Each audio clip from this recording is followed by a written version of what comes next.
Hey guys, how you doing? This is Manga, etc. And I'm here to bring you the review for One Piece episode 890. Not much going on within this episode. We are with Neko Viper for this episode, and he has finally made it to where Marco is staying. We knew that he was gonna go find Marco to ask him, like, yo, we need some help in Wano. Are you down? So this is what that episode is about, really. So we're reintroduced to Marco the Phoenix, because this is the anime. We get a whole load of flashback, mostly during the Marineford. Actually, all of it was during the Marineford War, but we see Marco, we see what he's been up to all this time, and he has been looking after I should say, Whitebeard's hometown, and we find out the reason why he's been doing this. We find out just how much uh, Whitebeard's hometown meant to him, and it's for those reasons, and because they lost the other territories, that Marco's like, yo, I'm staying put here, I'm looking after the town. So we see him doing that within the episode. We see him mostly healing people because we find out that the flames that he the flames of his devil fruit power, we knew previously that it could heal himself. Within this episode we found out that it can heal others as well, not to the same degree as himself, but healing is healing is healing, and we see him in effect within this episode. He's not just there to be the healer, but probably the majority of what he does is healing. He helps with vision, studying, uh, family issues, and all those kind of things as well. So, a part of the episode, we see a little bit of flashback into the payback. Well, not really flashback, because just a little scene, just to give us a kind of indication how the gradual went. And it was during the scene that I was thinking to myself, thinking to myself again, I should say, I really want to see just exactly how this played out when it happened. Because for me personally, I find it very hard to believe that the Whitebeard pirates, or the remnants of the Whitebeard pirates, I should say, could roll up to Blackbeard and his crew and not get the W.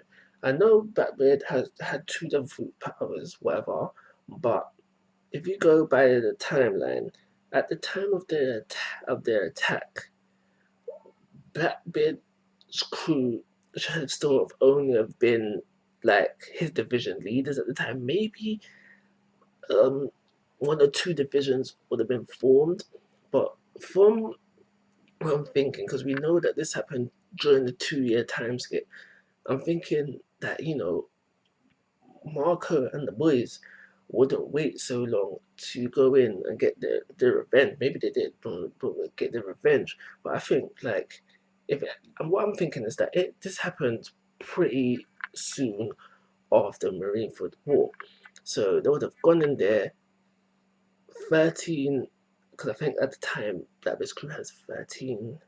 So even if they just went in with the 13 division commanders, they should have got the W. And that's just if they went into 13 division commanders.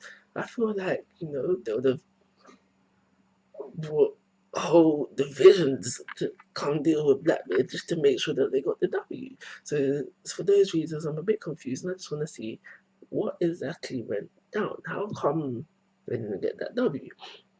So during the episode as well, we during this episode as well, we've always brought back up the guy who's saying, "Oh yeah, Whitebeard is daddy, biological." Then one that guy was just asked again, or Neko asks Marco, "Is this true?" Marco says, "Do you know what? I don't even know if that's true. All I know says that she's money hungry. That money hungriness is gonna lead her to here at some point, and also." What I do know is that the mummy and Whitebeard were on the same crew at some point. So, as we know, Neko has come here to ask Marco, uh, is Neko's come here to ask Marco, will he participate in taking on Kaido before he knows? Oh, wait, hold on. Before he's taken Kaido, before he's asked that, we kind of get hints of